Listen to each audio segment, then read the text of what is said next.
On today's show, I'm going to tell you what encouraged me the most about Louisville's victory over Kentucky on Tuesday.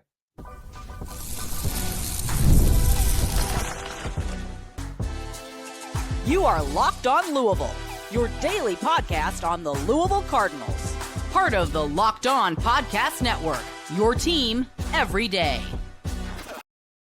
Card Nation, what's going on, everyone? I'm your host, Dalton Pence. This is Locked On Louisville, part of the Locked On Podcast Network, now the number one sports podcast network in the world. We got a lot of good stuff to get into on this Thursday edition of the show. Cards hosting Clemson in football action on Friday night. We'll discuss the interesting spread, what's at stake here for Jeff Brohm's team. We'll discuss whether or not Brohm is going to stick with Miller Moss as the Cardinals starting quarterback. But first, I'm going to tell you what encouraged me the most about the Louisville Cardinals men's basketball victory over rival Kentucky on Tuesday night. Thank you all so much for making us your first listen of the day. But I think there's a lot that was impressive about Louisville's victory against Kentucky on Tuesday.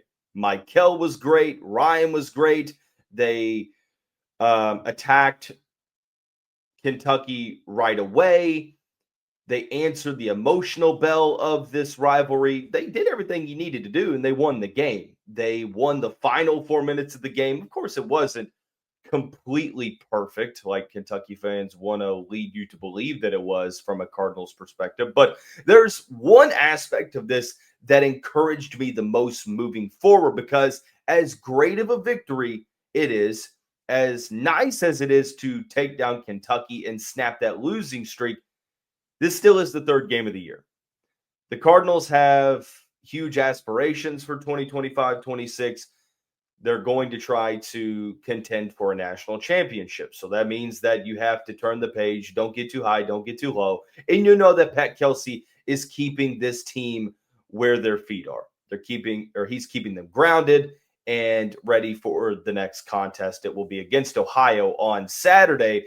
But as it relates to moving forward, what encouraged me the most about Tuesday night for Louisville was the depth. And that has been a talking point over the past couple of months. Last year, you had the talent with Chucky Hepburn, J'Vonne Hadley, Terrence Edwards Jr., Rain Smith, but the depth was clearly lacking. Injuries, of course, contributed to that, but Louisville wasn't able to run the rotations and the overall amount of substitutions that Pat Kelsey usually does. And that's because you just didn't have the numbers to do that at a high level. Now you do. You have more depth, you have more quality depth, and you have more overall talent top to bottom. Of course, your stars shine the brightest on Tuesday.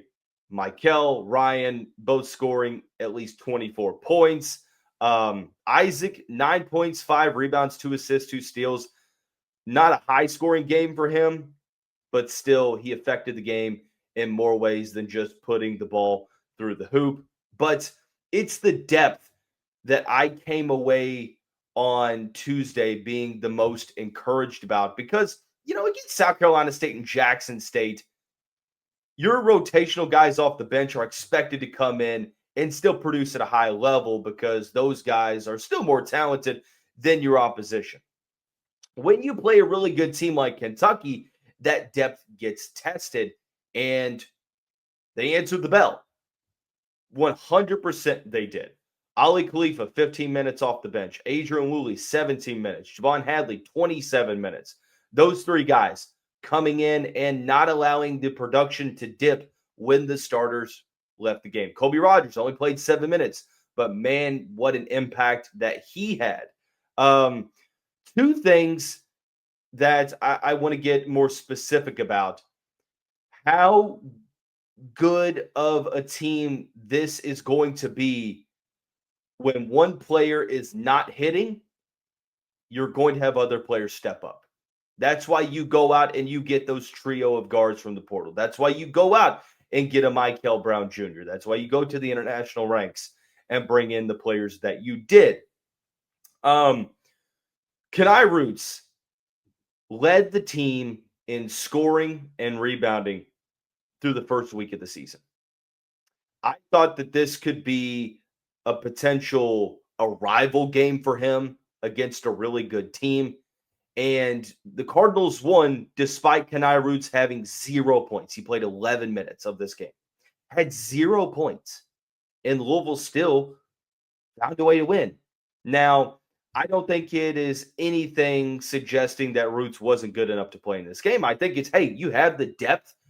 Pat Kelsey is making these tactical decisions, these chess moves against Mark Pope, thinking, okay, who do I need to run out there to give us the best chance? And I think that J'Vonne Hadley, with his versatility and quickness and ability to guard smaller guards, and not to mention the poise that he plays with on offense, I thought it gave Louisville a better shot to win. And of course, Hadley had a great performance. No disrespect to Khani Rooths whatsoever, because there's going to be games this season where Rooths plays the majority of the game because they need him to. It's all based upon matchups, who you're going up against in terms of personnel from the opposition. And Pat Kelsey made the decision that, you know what? These are the guys that need to be in this rotation for this specific game. And it's going to be different depending on who the opponent is. So, no, this isn't going to lead to Khani Rooths just not being a part of the rotation. I would argue the contrary. He's definitely going to be a key piece to this team on both ends of the floor throughout non-con play and into conference play as well. Not to mention, I think that he brings the tenacity and is the most athletic player on this team. Kason Pryor played 2 minutes in this game. Didn't take a single shot, had 2 rebounds. That was it. He didn't take a single shot. He didn't score a single point. 2 minutes. Had some people ask in the live stream on Tuesday night, hey, why did Kason Pryor not play that much? Again, go back to the timeline. Pat Kelsey told you all throughout the fall that we're playing it safe with Pryor. He's coming off of an ACL tear. That's a tough injury to bounce back from, especially with a big man, and we are going to play it safe. We are going to ease him back into the flow of things and get him ready for early December and target that as your period for no minutes restriction. I think that that's still the case. The fact that he played 2 minutes doesn't really shock me. I thought that he'd play a little bit more, but him playing 2 minutes does not shock me because you can still tell it's taking him a while to build that confidence back up and have him be comfortable on the floor because, yeah, you might be cleared to play 100%, but the speed of going up against a team that's not full of your guys, hey, I mean, it's going to take some adjustment. It's going to take some adjustment. I'm not worried about Pryor. I'm not. He's, of course, going to play a very important role for this team, both as a leader on the floor and off the floor, both on offense and defense. So I think that for this matchup where Kentucky is utilizing high ball screens, they're trying to deliver mismatches, it's probably best that you don't throw a 6'10" defender into the mix who is still trying to figure some things out post ACL surgery. I would imagine that those minutes are going to increase when they play Ohio. It's going to, again, be very matchup specific early on in the season until he gets outside of that minutes restriction period. Because Louisville, let's look at the schedule moving forward in this month of November. You've got Ohio, Cincinnati, Eastern Michigan, NJIT remaining in the month of November. I think that you're going to see a good amount of Khani Rooths. You're going to see a good amount of Kason Pryor. And I'm just mentioning those two guys because they didn't really play much on Tuesday and people are asking about them. You're going to see Louisville substitute and tinker with a couple different rotations as Pat Kelsey learns through the non-conference slate who needs to be on the court with which other players against teams that defend primarily. Who do we need to throw out there? Against three-point shooting teams, who do we need to throw out there? Against teams that are trying to enforce their will in the paint, who do we need to throw out there? It's going to be a lot of trial and error, but I think Tuesday just reiterated and reaffirmed to me that this depth is for real. And I have been a huge, huge advocate that depth wins you games in March. Go back to that Florida-Houston game. Go back to the Final Four with Duke and Auburn and try to tell me that depth wasn't critical. Yeah, you had your star power. You have to. But depth is one of the underlying reasons why teams get to the Final Four, second weekend of the NCAA tournament, et cetera, et cetera. So let's put basketball off to the side for the moment because there is a football game tomorrow night. Louisville looks to bounce back against Clemson, but will it be with a new quarterback under center for Jeff Brohm's team? I'll give you my thoughts on what I think is going to happen when we come back. You're tuned into Locked On Louisville, covering your team every day. The NBA is back, and there's no better place to get in on the action than FanDuel, the official sports betting partner of the NBA. Even if you missed the start of the game or want to ride the hot hand, FanDuel has live bets on everything from who will score next to fourth quarter comebacks. Plus, you can even combine your live bets into a same-game parlay for a shot at a larger payout. It keeps every game exciting, especially when your team's making that late push. Right now, FanDuel is giving new customers $300 in bonus bets when your first $5 bet wins. So head to FanDuel.com to sign up and play your game with FanDuel, the official sports betting partner of the NBA.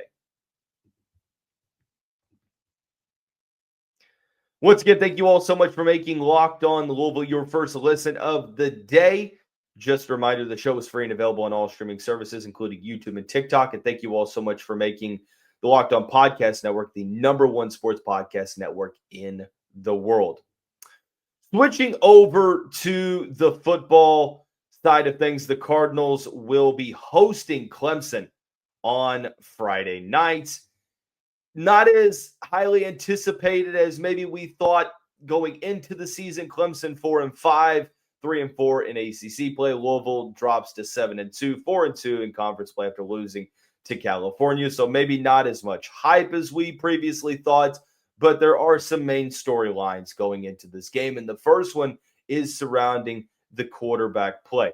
After the loss against California, we got on this show and we had a tough conversation about quarterback play limiting this team. We had a conversation about whether or not Louisville needed to seriously consider moving away from Miller Moss as the team's starting quarterback. And Jeff Brohm got asked about that in his weekly press conference that he has before every game. And this is what he had to say. We believe in Miller, and we believe in all of our quarterbacks. We'll always have a plan ready for all of them at some point in different aspects, which we've done before. At the same time, we just got to continue to work through these things and be as effective as we can. Without question, there's always a plan to help us win, so we'll have that ready to go. End quote. If you were looking for Jeff Brohm to shed a considerable amount of light on this situation, you probably came away from this press conference disappointed, because that is right up the coach speak alley. He said a lot to not say anything at all. He told you what you already know. He's got confidence in Miller, just like he's got confidence in all of his quarterbacks. He's telling you things that you would expect him to say. I will say this. I take the words for face value, because as much of an old school ball coach Jeff Brohm is when it comes to press conferences, you best believe that when it comes to gamesmanship, Brohm's not going to tip his hand. Like, think about it. If you're Louisville, why would you openly tell Dabo Swinney and company, Brady Allen or Deuce Adams, they're going to get first-team reps this week? We're seriously going to consider moving away from Miller Moss this week, and we're going to tell the whole world about it. Why would they do that? There's no competitive advantage for that. So, guys, if you were looking for Brohm to go up on the podium and say, Miller's just not getting it done. Brady and Deuce, we're going to have a quarterback competition this week. No, he's not going to say that. There's no reason for him to say that. In fact, I would have been pretty aggravated had he said that, because there's no reason to tip your hand. Make Clemson wonder. Make Clemson guess. Make them prepare for either just Miller or all three quarterbacks. You have to make things challenging for them. Don't reveal too much. Now, what I will say, I do think, this is my intuition. This isn't speaking from anything that I've been told. I will tell you when it's something that I've been told, and I will tell you when it's opinion. This is clearly an opinion. It's my intuition. It's my gut feeling. I think Miller Moss is your starter on Friday night. I don't think Jeff Brohm is going to roll out Brady Allen or Deuce Adams to start the game against Clemson. I do think that the most likely scenario will be something like Miami, where Miller Moss is your starter, and you're going to see a couple of design packages where Deuce Adams will come in and run RPOs, run read options in short yardage situations to try to keep the defense on their heels. That's what I think is going to happen. Also, two-part to that, I think that Miller Moss's leash has never been shorter. I don't think he has much room for error. Like, if Louisville comes out on Friday night and they struggle to move the football against a defense that has not been good at defending, things are going to get very interesting. Because at that point, I could see Louisville potentially making a quarterback change. It's like this. It's the sunken cost fallacy. Hey, you paid a good amount for him to transfer here. Can you really afford to move off of him? At this point, how can you not? If for the insert number here, straight time or straight game where Miller's play is holding this team back. And look, again, I don't want to keep being so overly critical. Like, I hate being critical of players, but quarterback play is holding this team back. Yes, offensive line play is hurt. Yes, the defense got gashed at points in this game. Yes, Isaac Brown is hurt. I'm sorry, the offensive line play not getting hurt. Offensive line play not having been the greatest. I mean, they are being better. They're playing better, but they're not the greatest. And then you don't have Isaac Brown, but your running backs weren't the problem against Boston College or Virginia Tech or California. Honestly, neither was your offensive line. Defense bailed you out in 2 of those 3 games. And even they gave you the ball multiple times in the fourth quarter with you having a chance to go win the game, and you didn't. So I don't want to keep blaming one player, but when you watch these games, it's clear that Louisville, I think, needs a spark at quarterback. And they need to be able to move the ball down the field more. And it's just been a struggle watching the offense at times, just having a challenge of getting 10 yards, 10 yards, 10 yards, 10 yards. It's been a challenge. So I think that this is going to be a situation where Miller Moss does start against Clemson. But I think that it very well may be on a drive-by-drive basis. He'll have a couple drives. If Louisville's not succeeding and maybe they're losing and maybe he turns the ball over, it's going to be very specific in terms of what happens. But if you see an early game turnover, if you see Louisville not being able to move the football in the first half, hey, I wouldn't rule it out. I could definitely see Jeff Brohm making a quarterback change. One thing that I don't want to see is that Louisville's offense struggles for 4 quarters on Friday, and they don't try to do something different. Of course, the definition of insanity is doing the same thing over and over and expecting a different result. I hope that things don't become insane on Friday night. Now, the other question is, who is the backup quarterback? And I know that this may not be what most of the Cardinal fans want to hear. My intuition is telling me, judging based upon spring ball and fall camp, I think Brady Allen's your quarterback too. I think that if Miller Moss gets benched, Brady Allen's going to get the first shot. I believe that. That is just what my gut is telling me. Personally, I think that I would rather roll with Deuce Adams because you're kind of trying to see what you got for the future, right? Because ACC championship game hopes, college football playoff hopes are all but crushed, and you're kind of trying to play for the future. And I think Deuce Adams' legs gives you an opportunity. I think he's got the livest arm on the team. You might as well throw him out there and see what you got. I'm all for giving Deuce Adams those QB2 reps. I'm not sure that the coaching staff sees it that way. I think that Brady Allen, from what I've seen, would be QB2, but it'll be very interesting to see how Louisville approaches this, how Jeff Brohm approaches this, and how short of a leash Miller Moss actually has on Friday night. But Clemson, even though they're 4-5, I still think that this is a game that worries me because of Louisville's offense. Let's take a look at the spread. Let's take a look at the main storylines in this game, because the season's not over yet, guys. Contrary to popular belief, the season did not end last Saturday. Let's break it down. One more segment, Locked On Louisville, coming your way 5 days a week, your team every day.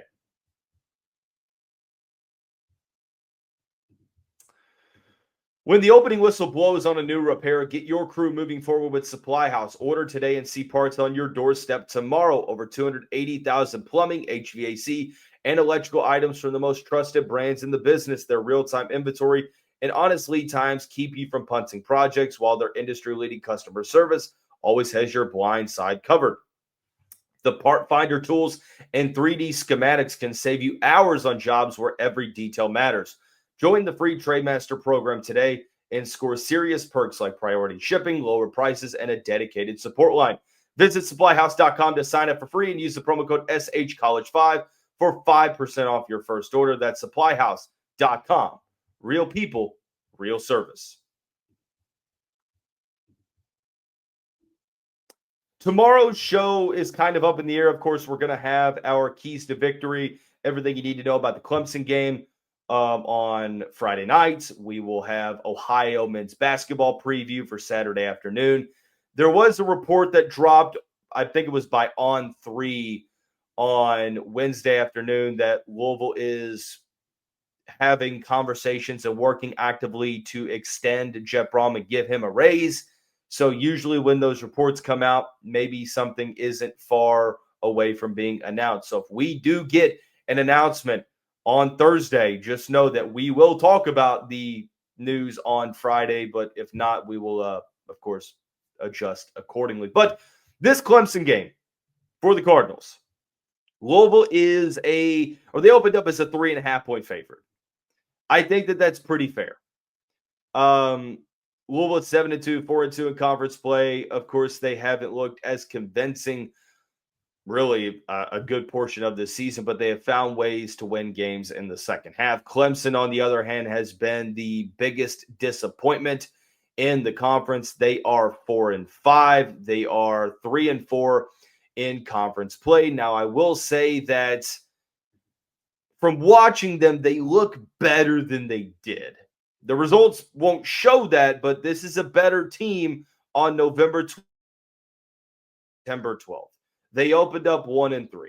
They lost LSU in the home opener. They barely beat Troy, and then they lost at Georgia Tech and versus Syracuse. They then blew out UNC. They blew out Boston College.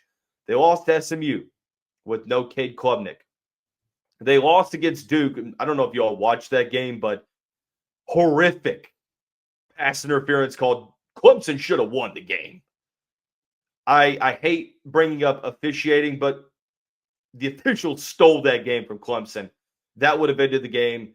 Clemson would have been 5-4. Now, they did bounce back with a 24-10 victory over Florida State. But Clemson's MO is they score a lot of points. They get a lot of big plays on offense. But it's the defense that really can't get stopped. And that's the biggest thing here for Louisville. And why I'm kind of worried is because the Cardinals defense, even though they had their worst performance of the season last Saturday against California, I still think it's a solid unit. But if Louisville's offense is doing Clemson's defense a favor and not moving the ball at a high rate and they're not scoring, can Louisville's defense hold down the Clemson offense? Last year they did. Can they do so this year? Just kind of looking at the notes here, against the spread, Clemson is 2-6, Louisville's 3-5. So it's hard to kind of look at this. But Clemson has a top 15 passing attack in the country. Now, they're 70th in scoring offense, but they had the potential to put up big numbers. The defense, they're just not great. They're 109th in the country in passing defense, 20th in rushing. So that's something that they kind of hang their hat on. Louisville's offense, fairly pedestrian. Louisville's defense, of course, pretty good. In terms of main storylines, I think that it's just a matter of not going on a skid, cutting the losses and bouncing back. I know Clemson isn't a great team this year, but winning on a Friday night against a team with that name brand recognition obviously accounts for something. I would imagine the crowd's going to be decent on Friday. I'm not sure what it's going to truly look like, but I would imagine that the crowd is decent. But the season's not over. And don't get me wrong, I am as disappointed as anyone. You had everything to play for. ACC championship game was in your grasp. College football playoff hopes were in your grasp. And maybe a conference title appearance isn't completely gone. Like, the chances aren't completely gone. But I'm not even thinking about that. Like, let's not even think about that. Because this team has larger issues. You have to play better. I mean, at this point, the offense just is what it is, especially without Isaac Brown. Haven't really heard his status. I would imagine he doesn't play, but guess you never know. But I trust Duke Watson and Keywan Brown. Stanquan Clark possibly will be a game-time decision. We will see. I think it comes down to just the overall season. When you look at last season, you won 9 games. Was it a failure because you only won 9 games? The year before that, you won 10. Was that season a failure? No, I thought both were viewed as pretty decent seasons. If Louisville goes 9-3 this year, is it a bad season? I mean, I predicted 9-3. So if you get there, do I now look at this a couple months later and say, yeah, this is not as good of a season? I think if you get to 9-3, 10-2, it's a good season. But of course, context involved, you had every opportunity to get to the ACC championship game. You lost to 2 teams that you were more talented than. It's frustrating. But you can't do anything about it now. I saw something on social media. It's like, I hope Louisville just loses out. I'm like, for what, bro? Like, why? What good does that do you? I know that you're emotional right now and you're saying things that you maybe might not mean, but what do you mean you want this team to lose out? You want this team to go 7-5, lose to Kentucky at the end of the year? Because that's definitely not good for recruiting. I think that the best thing that you can do is just turn things around the best you can and beat Clemson. Go to SMU and upset them. And then end the year with a victory against Kentucky. Because 10-2, of course, context involved. You're looking at this thinking, damn, what could have been. But I don't think anyone's going to turn away a 10-win season here at the University of Louisville. So it's not ideal, but what are you going to do? You're just going to throw in the towel and say, season's over. You got 3 games left. Season's not over. Let's go out there and win a damn game. So we'll, of course, analyze this matchup more on tomorrow's show. That's going to wrap up today's episode. Thanks for making us your first listen of the day. We'll see you back here tomorrow. Go Cards.